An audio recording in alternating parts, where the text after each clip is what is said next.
कर देते थे वो कवि है, कवि है। तो उसका नाम चलो कवि है क्योंकि वो परमात्मा अपनी लोकोक्तियों के माध्यम से, दोहों शब्दावलियों के माध्यम से अपना ज्ञान प्रचार प्रत्येक बार करने आता है, इसलिए उसको कवि कहते हैं। हम उसको कबीर देव, वेदों में लिखा कबीर देव, हम उसको कबीर साहब कहने लगे, वो कवि ही मान लेते हैं।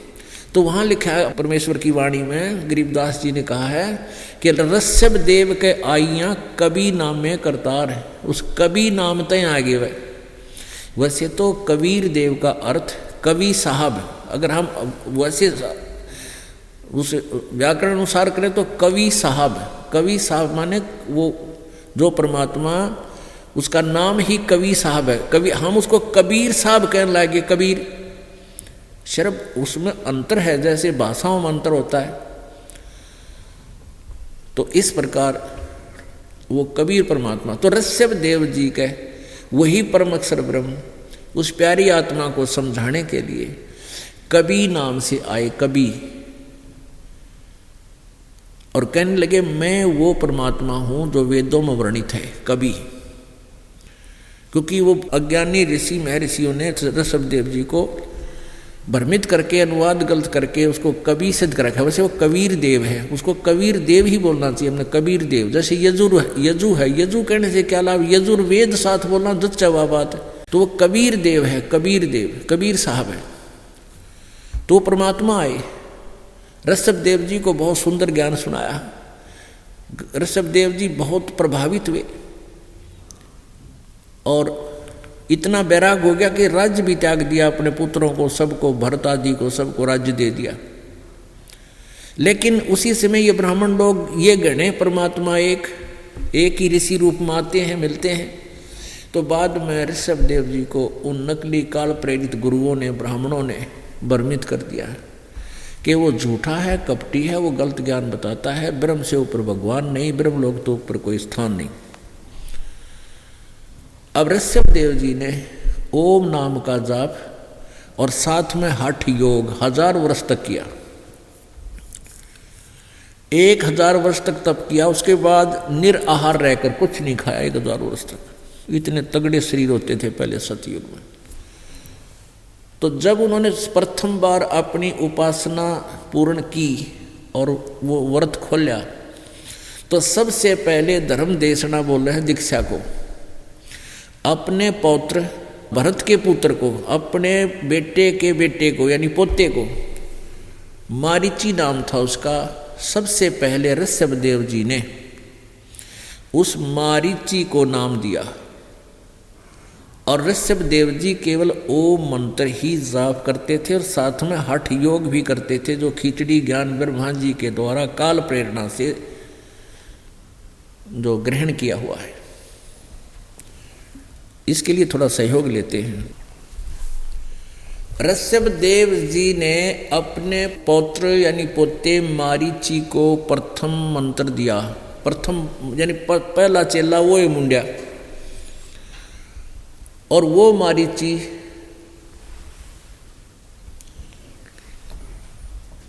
मारीची वाली आत्मा आगे चलकर महावीर जैन कहलाए। अभी आपको दिखाते हैं एक प्रमाण जैन धर्म का। एक जैन संस्कृति कोश 3 भागों में है और इनको वो फाइनल मानते हैं। जैसे हम गीता जी वेदों को मानते हैं, ऐसे इन तीनों पार्ट को, 3 पार्ट हैं ये, तो इनको ये अंतिम मानते हैं। और प्रथम भाग में आपको दिखाते हैं, देखिए, जैन संस्कृति कोश, जैन संस्कृति कोश, जैन इतिहास प्रथम भाग, और ये है प्रोफेसर है भागचंद्र जैन भास्कर।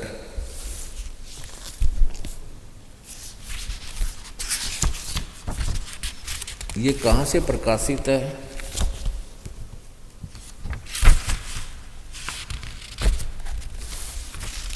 जैन संस्कृति कोश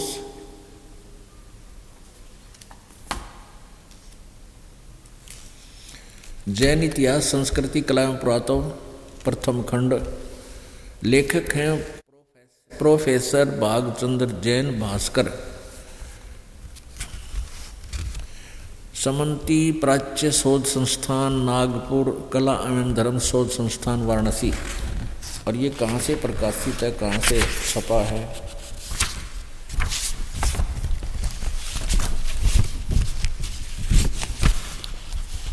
जैन इतिहास,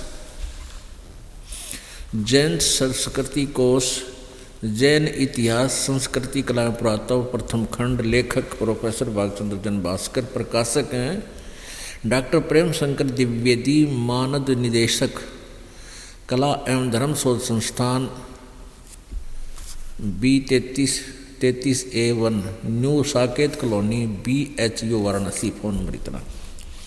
और भागचंद्र जैन दूसरा है प्रकाशक भागचंद्र जैन भास्कर, ये वही है, लेखक भी है। और ये कहाँ से प्रकाशित है? हाँ, ये नीचे ये प्राप्ति स्थान। अब ये है, ये किसने, ये स्वर्गीय पुण्य पूज्य पिताश्री गोरेलाल जी जैन एवं मातु श्री पूज्या तुलसा देवी जैन की पुण्य स्मृति में सादर समर्पित है। ये ऐसे ये भागचंद्र जैन के माता पिता की तरफ से को समर्पित है। अब यहाँ हम आपको दिखाते हैं इसके प्रश्न नंबर 175 पर।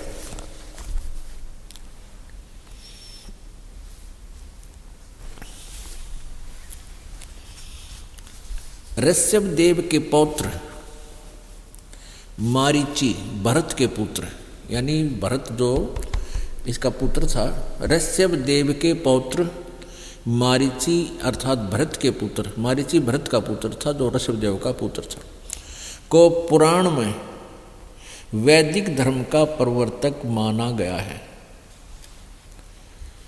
यानी मारीची को। और यही मारीची जैन परंपरा में आगे चलकर महावीर वर्धमान बना, यानी महावीर जैन बना। यही आत्मा आगे चल के 176 पृष्ठ पे 176 पृष्ठ पे जैन संस्कृति कोश, जैन इतिहास कला और पुरातत्व, यहाँ देखना। तीर्थकर ऋषभ देव की जीवन घटनाएं। तीर्थकर ऋषभ देव अंतिम कुलकर नाभिराज के पुत्र थे। उनकी माता मरु देवी थी। वे इक्ष्वाकु वंशी नाभिराज अयोध्या के एक लोकप्रिय राजा थे। तरुण होने पर नाभिराज ने ऋषभ देव का विवाह सुनंदा और सुमंगला से कर दिया। 2 पत्नियां थी। सुनंदा ने तेजस्वी पुत्र बाहुबली और पुत्री सुंदरी को जन्म दिया और सुमंगला ने भरत सहित 99 पुत्रों को जन्म दिया और ब्राह्मी पुत्री को जन्म दिया। यानी ऋषभ देव जी के 100 पुत्र और 2 पुत्रियां थी। समय आने पर ऋषभ देव ने भरत को अयोध्या का, बाहुबली को तक्षशिला का और शेष युवराजों को उनकी योग्यता अनुसार राज्य सौंपकर संसार त्याग दिया और दीक्षा लेकर साधना में लीन हो गए।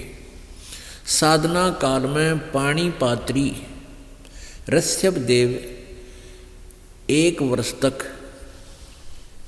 निराहार, 1 वर्ष तक रहे। 1000 में गलत कह गया, अगर 1000 वर्ष तप किया, 1 वर्ष तक निराहार रहे, यानी कुछ नहीं खाया। बाद में बाहुबली के पौत्र श्रेयांश कुमार ने इक्ष्वाकु रस देकर, ईख का रस, गन्ने का रस पिलाकर उनकी इस निराहार व्रती को यानी उस व्रत को तोड़ा। लगातार 1000 वर्ष तक तपस्या करने वाले मुनि, फिर 1000 वर्ष तक फिर तपस्या की उसने। मुनि ऋषभ देव ने अंत में केवल ज्ञान प्राप्त किया, या कैवल्य मुक्ति बोलते हैं, कैवल्य। अंत में केवल ज्ञान प्राप्त किया और धर्म देशना प्रारंभ की, नाम देना शुरू कर दिया। अपने आप 1000 वर्ष तक तप करके, और उसमें जितना उसने ज्ञान हुआ, जो भी प्राप्ति हुई, उसके आधार से धर्म देशना यानी नाम देना शुरू कर दिया। प्रथम धर्म देशना, प्रथम नाम भरत के पुत्र मारीची को दी, यानी उसको दीक्षा दी अपने पौत्र को, जो बाद में 24 में तीर्थ कर महावीर बने। ये महावीर जैन बना।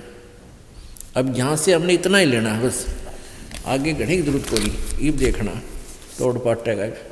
अब पुण्यात्माओं, ऋषभ देव जी ओम मंत्र का जाप करते थे, और ये भी इसमें ओम को आगे चलकर अणोम करने लगे। अणोम अणोम अणोम नहीं, ओम है, इसलिए सीधा ओम बोल दे। अलग से इसकी प्रक्रिया आने वालों ने अन्य तीर्थकरों ने कर दी। प्रथम तीर्थकर जो महान आत्मा ऋषभ देव जी थे, उन्होंने केवल ओम नाम का जाप किया। इसको ये करते कैसे थे? ऐसे करते रहते थे। तो बाद वालों ने उनको अणोम कहने लगे, अणोम, लेकिन ये ओम है। तो ऋषभ देव जी ओम नाम का जाप करते थे, और उन्होंने साथ में हठ योग भी करते थे, जो शास्त्र विधि को त्याग कर मनमाना आचरण होता है, जो वेदों अनुसार और गीता अनुसार नहीं है, वो मनमाना आचरण होता है। जो वेदों और गीता से ली गई साधना है वो शास्त्र अनुकूल साधना है, लेकिन वो कितनी साधना कहाँ तक की है उतना ही लाभ मिलता है उसको। तो वही मंत्र, वही साधना, वही विधि ऋषभ देव जी ने अपने पौत्र, अपने पोते मारीची को दी, जो भरत का पुत्र था। और मारीची के जीव को इस साधना के करने से कितना दुख और कितना सुख हुआ, ये वर्णन करते हैं। ये देखिएगा, ये एक पुस्तक है, इन्हीं बड़े जैन संस्कृति कोश से ही निष्कर्ष निकालकर लिखा गया है। देखिएगा, आओ जैन धर्म को जाने, धर्म मंच प्रश्नोत्तर माला, कौन बनेगा सबसे ज्ञानी, ये है ओम अरिहंताम अणोम अणोमो, ये इनके मंत्र आगे। परवण चंद्र जैन M.A. शास्त्री, इन्होंने इसको लिखा है। ये देखिए,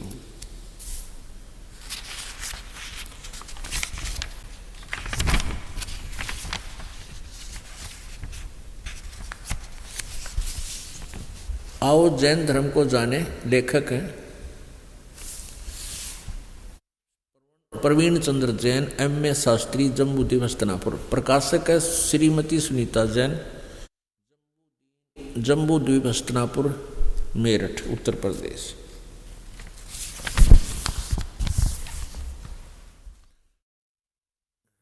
ये इनके प्रकाशक हैं, और ये मुद्रित है Dinendra Jain, new Rishabh offset printers, Meerut, phone number इतना।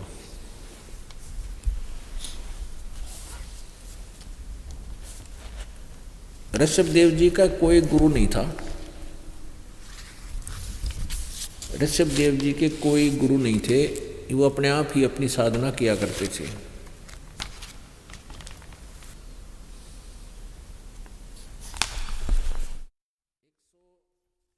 हम 293 पर चलते हैं।